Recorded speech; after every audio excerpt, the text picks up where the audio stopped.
अस्सलाम वालेकुम। मैं हूं मोहम्मद उमैर। स्टूडेंट्स, आज की इस वीडियो में हम physics grade 9th unit number 5 exercise questions को सॉल्व करेंगे और देखेंगे कि बोर्ड में अगर आपको शॉर्ट क्वेश्चन आता है तो आपने उसको किस तरीके से अटेम्प्ट करना है कि आप फुल मार्क्स अटेन कर सकें। तो चलिए शुरू करते हैं। एक्सरसाइज का पहला क्वेश्चन है, what is the work done on an object that remains at rest when a force is applied on it? कहा गया है कि आपने बताना है कि कितना वर्क डन हुआ है जब एक ऑब्जेक्ट पर फोर्स अप्लाई की जाती है और वो डिस्प्लेसमेंट तय नहीं करता। मतलब कि वो ऑब्जेक्ट अपनी ही जगह पे रहते हैं। तो इसका आंसर आप कुछ इस तरह से लिखेंगे, in the given case, the object does not move, so the displacement is zero, so work done is also zero. जैसा कि आप चैप्टर में पढ़ चुके हैं कि फिजिक्स की डेफिनेशन के मुताबिक वर्क डन होने के लिए डिस्प्लेसमेंट बॉडी का तय करना जरूरी है, जो कि गिवन केस में डिस्प्लेसमेंट जीरो था तो वर्क डन जीरो होगा। अगर मैथमेटिकली इसको अगर हम देखें तो वर्क डॉट प्रोडक्ट है फोर्स इनटू डिस्प्लेसमेंट के। जब डिस्प्लेसमेंट जीरो होगा तो ये जीरो वर्क डन जीरो कर देगा। तो टोटल वर्क डन जो प्रेजेंट केस में है वो है 0 जूल। क्लियर। सेकंड क्वेश्चन है, a slow moving car may have more kinetic energy than a fast moving motorcycle. How is this possible? Author कहता है कि कार की काइनेटिक एनर्जी ज़्यादा होती है मोटरसाइकिल की निस्बत। इसकी क्या वजह है? अगरचे मोटरसाइकिल जो है वो कार से तेज चल रहा है, तो यहाँ याद रखिएगा कि काइनेटिक एनर्जी, जैसा कि आपको इसके फार्मूले से मालूम है कि ये दो चीज़ों पर डिपेंड करती है, मैस और स्केयर ऑफ वेलोसिटी के। अब कार के केस में क्योंकि मैस मोटरसाइकिल की निस्बत बहुत ज़्यादा होता है, इसलिए काइनेटिक एनर्जी कार की कंपैरेटिवली ज़्यादा होती है एज़ कंपेयर टू मोटरसाइकिलिस्ट के।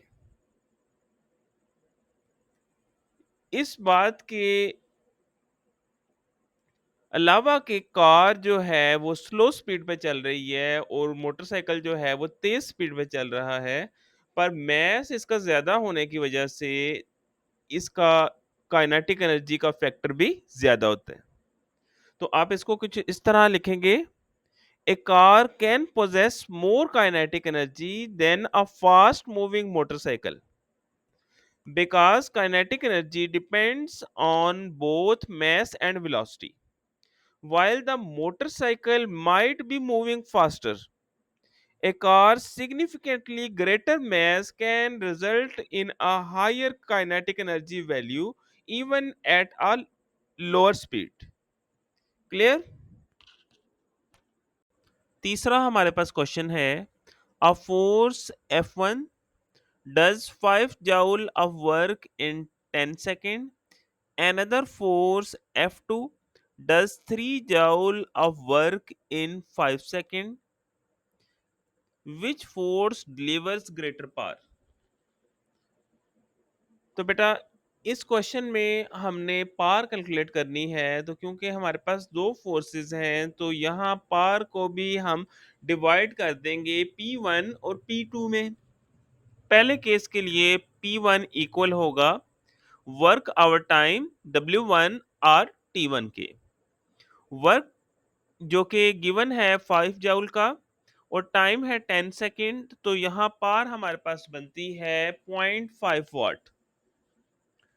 सेकंड केस में अगर हम पार देखें तो वर्क है हमारे पास 3 जूल का और टाइम है 5 सेकंड का, और यहाँ हमारे पास पार P2 बनती है 0.6 वाट्स। तो जैसा कि आपके सामने क्लियर है कि सेकंड केस में ज्यादा जो है वो पार प्रोड्यूस हो रही है, तो इसका आंसर होगा F2 डिलीवर्स ग्रेटर पार। क्लियर? फोर्थ क्वेश्चन है, a woman runs up a flight of stairs, the gain in her potential energy is 4500 joule. If she runs the same stairs with twice the speed, what will be her gain in potential energy?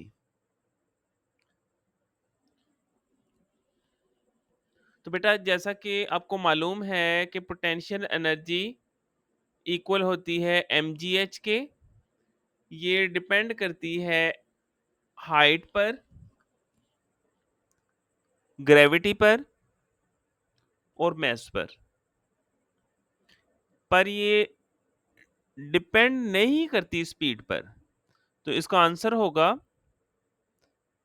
Potential energy does not depend upon speed, it depends upon mass and height. So the gain in potential energy will be the same as the initial gain, i.e. 4500 joule. Question 5 है, define work and it's SI unit. तो सादा लफ्जों में बताऊं तो work जो है physics की definition के मुताबिक उस वक्त होता है जब एनर्जी एक सिस्टम से दूसरे सिस्टम में ट्रांसफर हो।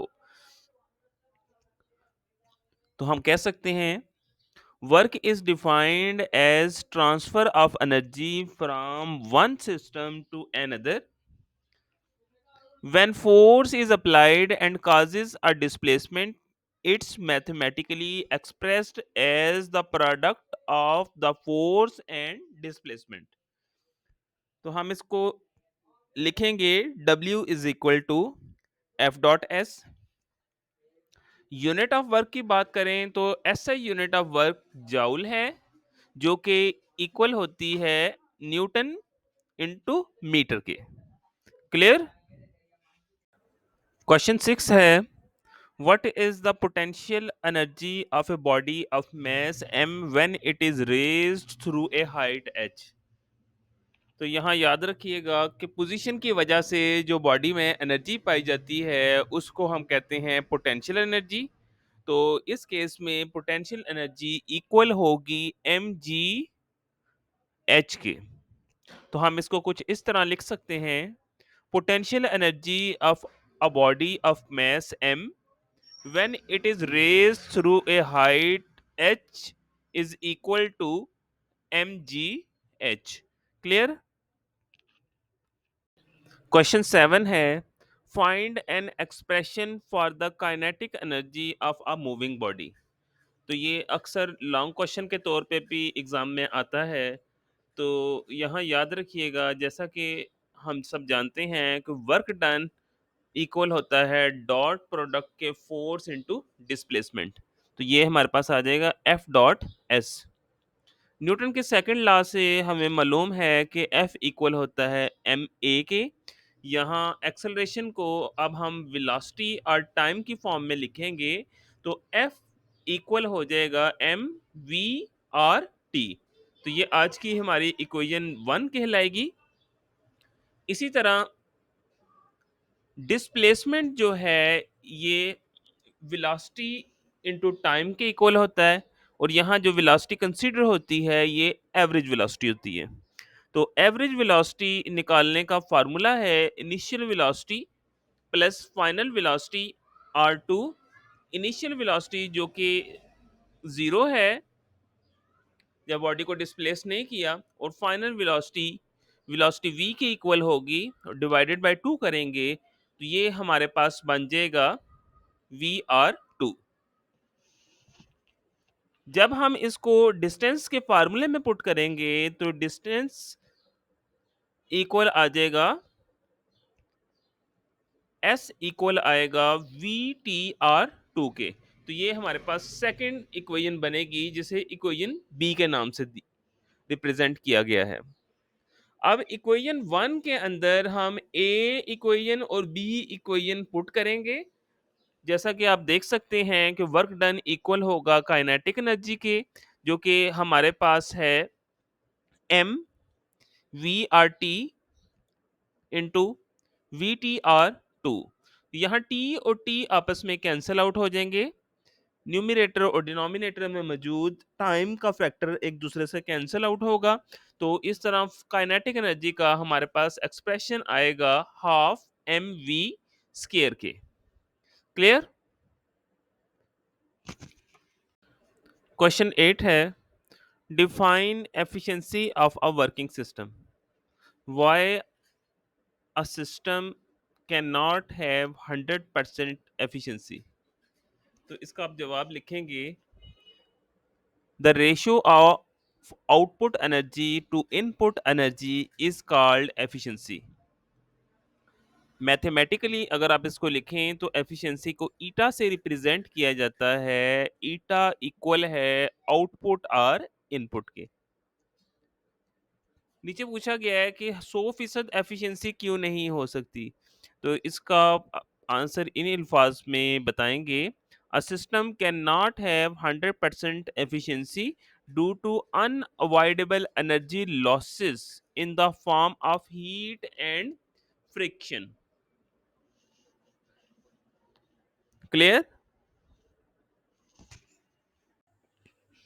आज का क्वेश्चन नंबर 9 है, what is power, define the unit used for it. तो पावर के बारे में आपको बताता चलूं कि कितनी स्पीड से कोई बॉडी जो है इलेक्ट्रिसिटी कंज्यूम कर रही है वो उसकी पावर कहलाएगी। तो इसको आप लिखेंगे, the work done by a body in unit time is called power. P is equal to work आर टाइम। और पावर को मेजर करने के लिए जो सिस्टम इंटरनेशनल में जो यूनिट इस्तेमाल की जाती है उसे कहते हैं वाट। और 1 वाट इक्वल होता है 1 जूल, जो कि वर्क की यूनिट है, पर सेकंड के। तो इसको हम इस तरह बयान करेंगे, if the work done by a body is 1 joule in 1 second, then its power will be 1 watt. Clear? आज का हमारा लास्ट सवाल है एक्सरसाइज क्वेश्चंस का, differentiate between renewable and non renewable sources. तो बेटा ऐसे सोर्सेज जिनको दोबारा इस्तेमाल में लाया जा सकता है उन्हें कहा जाता है रीन्यूएबल सोर्सेज। और वो सोर्सेज जिसे दोबारा इस्तेमाल में नहीं लाया जा सकता, जो वक्त के साथ साथ नापैद होते जा रहे हैं, वक्त के साथ साथ जिनमें कमी आती जा रही है, उन्हें हम कहते हैं नॉन रीन्यूएबल सोर्सेज। तो इसका जवाब हम कुछ इस तरह से लिख सकते हैं, the energy sources which are completely used and replaced by new ones after their use called renewable sources। अगर हम रीन्यूएबल सोर्सेज की मिसाल दें तो सोलर एनर्जी एक रीन्यूएबल सोर्स की अच्छी मिसाल है। इसी तरह हाइड्रोथर्मल एनर्जी भी रीन्यूएबल सोर्सेज की मिसाल है। नॉन रिन्यूएबल सोर्सेज की बात करें तो ये ब्लैक कलर से रिप्रेजेंट किया गया है, the energy sources which are completely used and they are not easily replaced by new ones। मिसाल की बात करें तो कोयला, कुदरती गैस, ये ऐसी चीजें हैं जो एक दफा इस्तेमाल में लाई जाएं तो ये दोबारा इस्तेमाल में नहीं लाई जा सकती। ये वक्त के साथ साथ इनमें कमी आती जाती है। तो बेटा आज की वीडियो में सिर्फ इतना ही। इसी तरह के मज़ीद इन्फॉर्मेटिव वीडियोज़ देखने के लिए चैनल को सब्सक्राइब कर लें, लाइक करें ताकि आपको इस तरह का कंटेंट मिलता रहे। अल्लाह हाफ़िज़।